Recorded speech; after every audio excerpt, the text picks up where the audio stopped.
저는 도비아입니다. 암몬 사람이죠. 여러분, 암몬이 아브라함의 조카 롯의 후손이라는 것은 아시지요? 있잖아요. 아브라함과 함께 살다가 소돔과 고모라로 가서 쫄딱 망한 사람 롯 말입니다. 바로 그 롯이 우리의 조상이랍니다. 롯의 아내가 소금기둥이 되었는데 어떻게 후손이 생겼느냐고요? 롯에겐 두 딸이 있었습니다. 소돔과 고모라가 하늘에서 쏟아진 유황불로 망할 때에 롯과 아내 그리고 두 딸이 함께 빠져나왔습니다.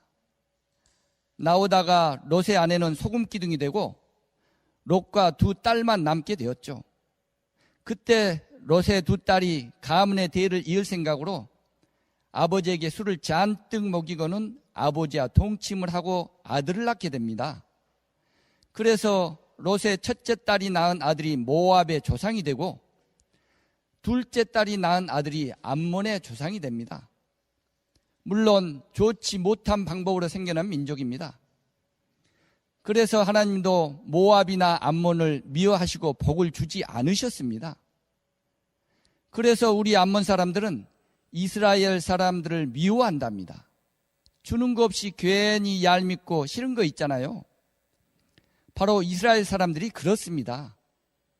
그리고 이스라엘 사람들도 우리를 짐승처럼 무시하고 멸시했습니다. 그래서 우리 암몬 사람들과 이스라엘 사람들은 항상 싸우면서 원수로 살았습니다.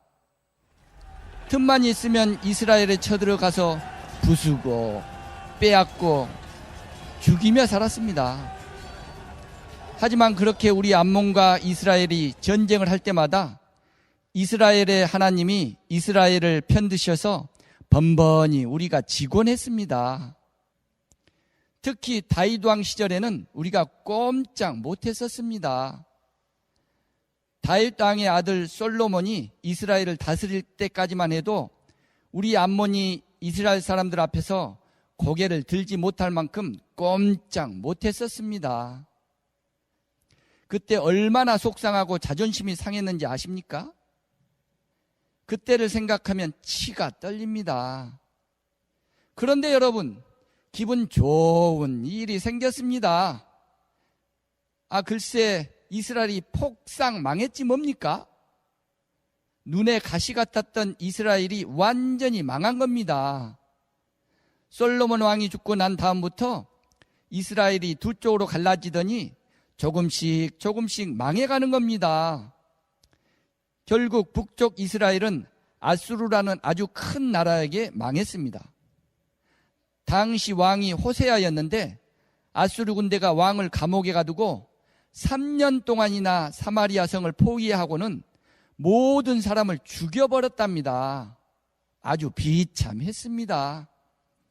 그리고 남쪽 유다도 시드기야 왕 때 바벨론한테 완전히 망하고 말았습니다. 저는 그럴 줄 알았습니다. 이스라엘이 망할 줄 알았다고요. 왜냐고요? 생각해 보세요. 이스라엘 사람들이 하나님의 말씀을 듣지 않는데 어떻게 살아남았겠어요? 자기를 낳아서 키워준 아버지 같고 어머니 같은 하나님을 배반하고서 어떻게 살아남았겠어요? 저는 암몬 사람이라 하나님을 믿지는 않지만 그 정도는 알아요.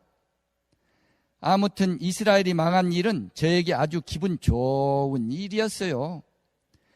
다 붙잡혀가고 텅 빈 예루살렘 성과 잿더미가 된 예루살렘 성전을 볼 때마다 제 기분이 얼마나 좋았나 몰라요. 이제 지구상에서 이스라엘이라는 나라는 완전히 없어져 버린 겁니다. 그런데 여러분, 글쎄 이스라엘의 하나님이 이스라엘을 다시 회복시켰지 뭡니까?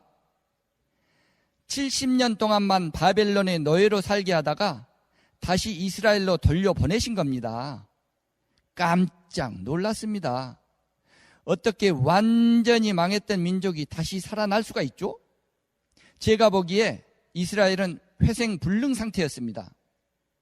사람들은 다 노예가 되어 끌려가고 예루살렘이나 사마리아 같은 이스라엘의 도시에는 외국 사람들이 자리 잡고 살고 있었어요.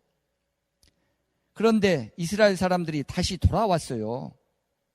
나중에 알고 보니 이스라엘 사람들이 바벨론에서 종살이하면서 글쎄 회당이라는 것을 지어서 그곳에서 어린아이들과 젊은이들에게 모세의 율법과 기도하는 법을 가르쳤다지 뭡니까?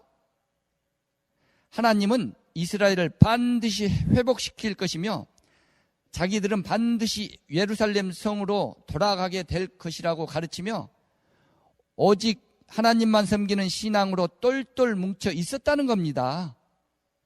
무려 70년이나 다른 나라에 끌려가서 종살이 했지만 회당을 지어놓고 그곳에 율법과 기도를 배우고 선지자들의 예언을 암송하면서 민족성을 유지하는 겁니다. 무서운 사람들입니다. 지독한 사람들입니다. 결국 바벨론의 왕 고레스가 갑자기 마음을 바꿔서 노예로 부리던 이스라엘 사람들을 예루살렘으로 돌아가게 했을 때 수룹바벨이라는 사람이 앞장서서 돌아왔고 무려 5만 명이나 돌아온 겁니다. 놀랄 일입니다. 그리고 이스라엘 사람들은 돌아오자마자 예루살렘 성전을 다시 지었습니다. 자기들이 하나님 말씀에 불순종했기 때문에 망한 것을 알고 이제부터는 오직 하나님 중심으로만 살겠다며 성전부터 짓더라고요. 사실 저는 처음에 이스라엘 사람들이 성전을 지을 때 저는 약간 불안했습니다. 저 사람들이 단단히 결심하고 돌아왔나 보다 했더니 잠깐 반짝하고 말더라고요. 처음엔 대단한 결심을 하고 돌아온 것처럼 보이더니 시간이 지나면서 다 자기 살 길을 찾아 떠나는 겁니다. 70년 전에 두고 온 고향으로 가서 무너진 집을 세우고 돌밭이 되어버린 목장과 과수원을 다시 만드는 일에 정신이 팔려서 성전 공사가 제대로 진행이 되지 않았습니다. 선지자 학개라는 사람이나 에스라 같은 사람이 나타나서 막 야단을 치고 독려해서 성전 공사는 그럭저럭 마무리했습니다. 결국 성전을 다 짓긴 지었지만 솔로몬이 지었던 성전보다는 훨씬 작고 초라했습니다. 이스라엘 백성들의 결심이 오래 못 가더라고요. 사람의 결심이라는 게 환경이 바뀌면 어쩔 수 없이 약해지잖아요. 여러분도 그렇잖아요. 그래서 저는 조금 안심을 했습니다. 그런데 여러분, 갑자기 강적이 나타났습니다. 느헤미라는 사람이 예루살렘에 온 거예요. 이 사람은 뭔가 달랐어요. 바벨론의 황제에게 신임을 받았던 사람이라고 하더니 정말 지도력이 있는 사람이었습니다. 이 사람이 나타나서 예루살렘 성벽 공사를 다시 시작한 거예요. 여러분, 예루살렘 성벽을 쌓게 되면 우리에겐 굉장히 불리하거든요. 그래서 저는 제 친구들을 불러왔습니다. 왜냐고요? 방해해야죠. 성벽을 쌓지 못하도록 막아야죠. 산발락과 저는 처음에 성벽 공사를 하겠다고 덤벼드는 이스라엘 사람들을 우습게 봤습니다. 그래서 놀렸죠. 야, 너희들 지금 뭐하고 있니? 너희들이 쌓은 성벽에 여우가 올라가도 무너지겠다. 어리석은 이스라엘 사람들아, 어느 세월이 큰 성벽을 다 쌓겠니? 우리가 그렇게 놀리자 느헤미야는 온 백성을 모아놓고 기도를 하더니 더 열심히 일하는 거 있죠. 느헤미야 그놈은 보통 놈이 아닙니다. 그냥 놀리는 것으로는 안 되겠다 싶어서 제가 산발락과 함께 군대를 일으켰습니다. 그리고는 곧 우리 군대가 쳐들어갈 것처럼 소문을 내기 시작했습니다. 공사하는 이스라엘 사람들의 마음을 불안하게 만들려고 한 것입니다. 그랬더니 느헤미야가 백성들을 반으로 나눠서 반은 공사를 하게 하고 반은 창을 들고 보초를 서는 거 있죠. 느헤미야는 밤에 잠도 안 자는 겁니다. 지독한 놈입니다. 그리고 제가 바벨론의 왕에게도 편지를 써서 보냈습니다. 느헤미야가 성벽을 다 짓고 나면 바벨론을 배신할 것이니 당장의 성벽 공사를 중단시키는 것이 좋겠다고 말입니다. 하지만 바벨론의 황제도 느헤미야 편을 드는 겁니다. 하지만 문제는 엉뚱한 데서 터져 나왔습니다. 이스라엘 사람들이 자기네끼리 문제가 생긴 겁니다. 사람들의 대부분이 성벽 공사에 동원되다 보니 이 일을 할 수가 없게 된 겁니다.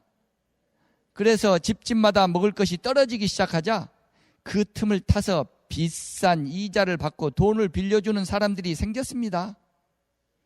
그런 사람들은 어느 시대에나 있어 왔잖아요. 그래서 집집마다 돈 빌려 쓰고 이자를 갚지 못해서 집을 빼앗기고 아들이나 딸을 종으로 빼앗기는 일이 생긴 겁니다. 이런 문제 때문에 성벽 공사가 지연되기 시작합니다. 그럴 줄 알았죠. 너무 무리한 공사였거든요. 그런데 여러분, 느헤미야가 또다시 백성들을 한자리에 모이게 해놓고는 글쎄 부자들에게 이자를 받지 말라는 겁니다. 이게 가능한 일입니까? 돈 빌려주고 저당 잡은 집이나 포도원을 당장에 다 돌려주라는 겁니다. 만약에 그렇게 하지 않으면 하나님께서 큰 벌을 주실 거라고 저주하는 거 있죠? 그리고 자신도 총독으로서 받아야 할 월급을 한 푼도 안 받겠다는 겁니다. 결국 여러분, 우리가 아주 열심히 방해했는데도 느헤미야는 성벽 공사를 훌륭하게 마쳤습니다. 제가 보기엔 불가능한 공사였는데 정말 이해할 수 없는 일이었습니다.